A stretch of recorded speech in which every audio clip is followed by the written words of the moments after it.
President Trump said that he believes the biggest threat to the country are nuclear weapons and added that they are, quote, big monsters that can blow your heads off for miles and miles and miles. And in that case, I'm glad the guy in charge of them describes them like he's a sugared up 4-year-old. YouTube has terminated our main channel with millions of views just for telling the truth. But you can help us regrow by just subscribing to the channel, liking the video, and commenting down below.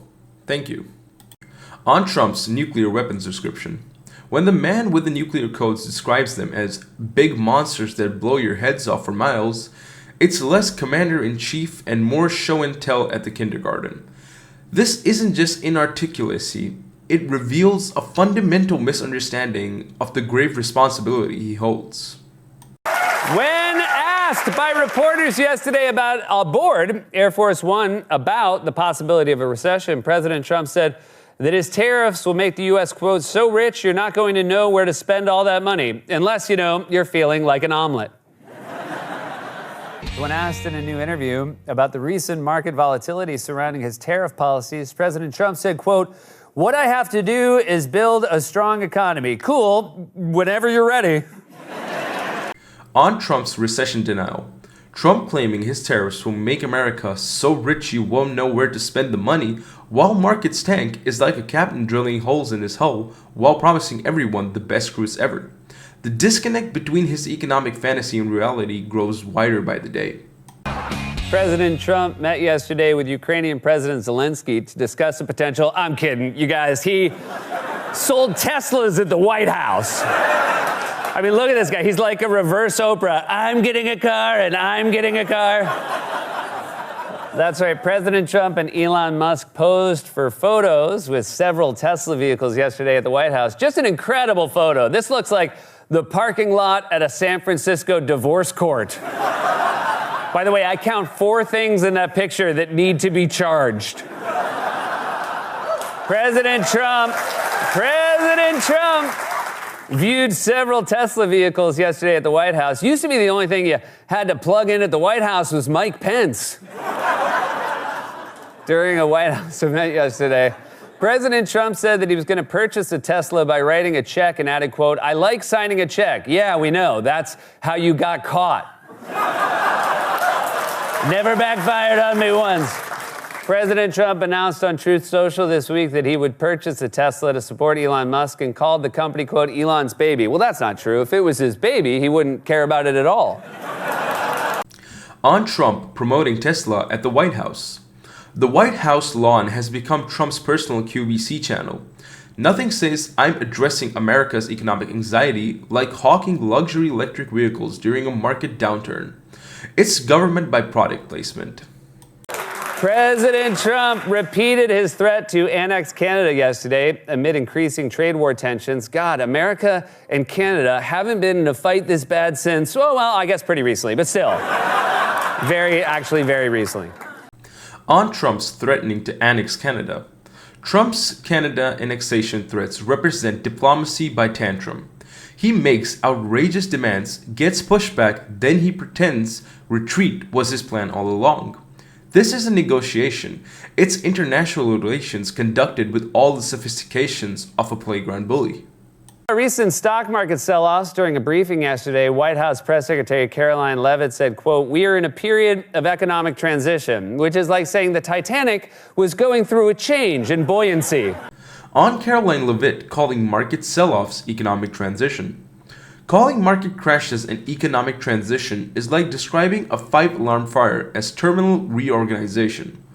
This administration has mastered the art of rebranding catastrophe as strategy, while Americans watch their retirement accounts evaporate. According to a new poll, a majority of Americans disapprove of President Trump's handling of the economy. Said Trump, that's it, 200% tariff on polls. In a post to Truth Social today, President Trump threatened to impose a 200% tariff on all wines and champagne from France, and France is livid. You don't have to say champagne from France, you imbecile. On market volatility from tariffs. The markets are giving Trump's economic policies a real-time report card, and the grades aren't good. His erratic tariff announcements create uncertainty that investors flee from, exactly the opposite of what a stable economy needs. President Zambone had posted about our friends up north. They will pay a financial price for this so big it will be read about in history books for many years to come. The only thing that makes sense is for Canada to become our cherished 51st state. This would make all tariffs and everything else totally disappear. We will have the safest and most beautiful nation anywhere in the world, and your brilliant anthem, O Canada, will continue to play, but now representing a great and powerful state within the greatest nation that the world has ever seen. YouTube has terminated our main channel with millions of views just for telling the truth.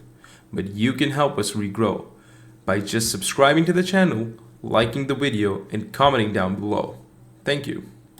Trump's aggressive posturing with Canada represents a dramatic shift in North American relations. His rhetoric about making Canada the 51st state isn't just diplomatically reckless, it's creating real economic consequences as markets respond with significant drops. Endlessly bragging and lying about how well the stock market did during his first term as president. All of a sudden, the stock market doesn't really matter because we're in a period of transition. We are in a period of transition from the mess that was created under Joe Biden in the previous administration. Joe Biden left this country in an economic disaster. The stock market's dramatic decline reveals how uncertainty over Trump's erratic trade policies is rattling investor confidence. While his team attempts to spin this as a planned transition period, the financial reality suggests we're watching economic self-sabotage in real time.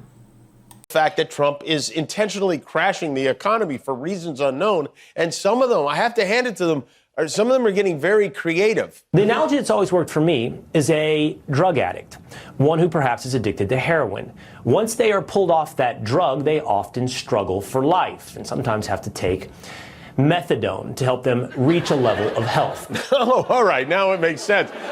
A nation of drug addicts picked a criminal to run the operation.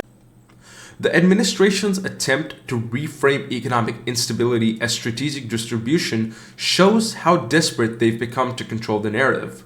Comparing the US economy to a recovering heroin addict isn't just bizarre, it signals they have no coherent plan beyond blaming the previous administration. When history looks back on this time in America, I do believe that it will be Donald Trump and Elon Musk who were reflected as two of the saviors of this country and really of the entire world. And that's how delusional you have to be to marry Eric Trump. Johnson's Biller's metaphor inadvertently exposes the administration's approach: create chaos first, strategize later.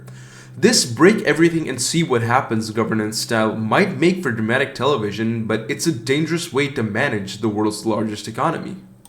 Because Trump, as you know, has been a long-time supporter of electric cars. We are a nation whose leaders are demanding all electric cars, even though they can't go far, cost too much, and whose batteries are produced in China with materials only available in China. He flip-flops from 0 to 60 in under 5 seconds. It's really a thing of beauty. The irony is impossible to miss. After campaigning relentlessly against electric vehicles, Trump is now staging photo ops with Teslas. This abrupt pivot isn't just hypocritical, it reveals how policy positions are secondary to personal relationships and publicity opportunities in this administration. What a twist. The guy who spent the entire campaign screaming about how awful electric cars are is now buying an electric car. Of course, there's no chance he will actually pay for this electric car, but why should he when he did a big commercial for them today, absolutely free? By the way, speaking of Tesla, Tesla is a great company. Thank you all very much. I love Tesla. Which one did you buy? Wait, Mr. President, Which one did you Mr. buy? President, which car are you going to buy? The one I like is that one. He loves that Tesla. Tesla rhymes with his daughter's name, Ivanka, you know. Jesus Chrysler, this guy, it's, you know, they probably, I would imagine they probably don't even have a place to charge it at the White. Maybe he'll make little Marco run on a hamster wheel. The abrupt pivot isn't just hypocritical, it reveals how policy positions are secondary to personal relationships and publicity opportunities in this administration. Watching Donald Trump check out a Tesla It was like watching a monkey with an iPad. Wow, this is a different panel than I've had. Everything's computer. Man who runs our country just sat in a Tesla, said everything's computer. And then it was time for Elon to show off his newest creation, the dumpster on wheels known as the Cybertruck. This is bulletproof. I mean, look, in terms of imagination. You know what, I'm sure they can duct tape that right up, you won't even notice it. Trump was very intent on helping Elon sell these things. They had a list in his hand of selling points. Look at this. That's a lot of work, so I have a lot of information to put into price. Okay, so then somebody got a close-up shot of the notes, and let's take a look at them. These are the notes. They gave him price points and financing options, $299 a month or $35,000. He's finally turned into the used car salesman we all knew he was all along. The White House lawn Tesla photo op perfectly encapsulates this administration's approach to governance. Theoretical gestures designed for media consumption rather than substantive policy. Americans need economic stability, not presidential car commercials. The intensity of a blood moon can stir conflicts, so avoid unnecessary arguments. With the sun being in Pisces, we need to keep our thoughts firmly planted in a meditative state. Do not set any manifestations or affirmations in place during this time. Do not charge your crystals in a blood moon. Don't try anything new. So don't try a new haircut. Don't go to a new lash lady. This blood moon eclipse is going to be a portal for manifesting love. I don't care what anybody says, new moon, full moon, you have to be collecting moon water. Events like this bring great opportunities to make a lot of money in crypto. Coins like blood moon are in perfect position to take advantage of this once in 4 years opportunity. Do not panic. Do not be scared. I'm here to calm you down. YouTube has terminated our main channel with millions of views just for telling the truth.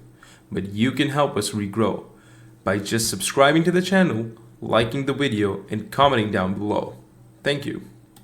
Rudy Giuliani is hanging upside down, licking himself, enjoying the blood-warm moon, which is something that only happens in March. It only happens every once in a while. It's a total lunar eclipse. It causes the moon to turn red. It also causes all the moon loons to make kooky videos on TikTok. On Trump's bizarre press conference with Ireland's Prime Minister, what we're witnessing is classical Trump diplomacy. Antagonizing allies, making unfounded accusations, and then wondering why international relationships are deteriorating. His claim that Ireland is taking advantage of us demonstrates his fundamental misunderstanding of how international partnerships actually function. On Trump's transgender comments, Trump's non sequitur rant about transgender issues during a diplomatic meeting reveals his strategy of using cultural wedge issues to distract from substantive policy failures. It's a calculated move to energize his base while avoiding accountability for economic instability. And replace it with the Mazda logo. This is now an Audi. This one is a Subaru. People are even trying to disguise their Cybertrucks. On Trump's NATO comments, Trump's revisitation history about NATO financing continues his pattern of claiming credit for others' actions while undermining vital security alliances. His ambiguity about America's NATO future sends a concerning signal to Putin and undermines decades of transatlantic partnership. On market downturn, the sharp market decline we're seeing isn't coincidental. It's a direct response to the administration's chaotic trade policies and tariff threats. Investors crave stability and predictability, precisely what's lacking in the current economic approach. Stop, stop, stop. There's an alligator underneath that car right there. You want to do it, officer? Get back over there. There's an alligator right under your car. Oh my God! Go in the house. There's a big alligator under my car. Hey, ma'am, could you... Oh my lordy! Get in the house. Pizza. I'll take it to the back door. on Chuck Schumer's stance against the continuing resolution. Democrats are finally drawing a clear line in the sand against harmful budget cuts. Schumer's unified opposition represents a strategic shift, no longer accommodating harmful policies that would gut essential services millions of Americans depend on.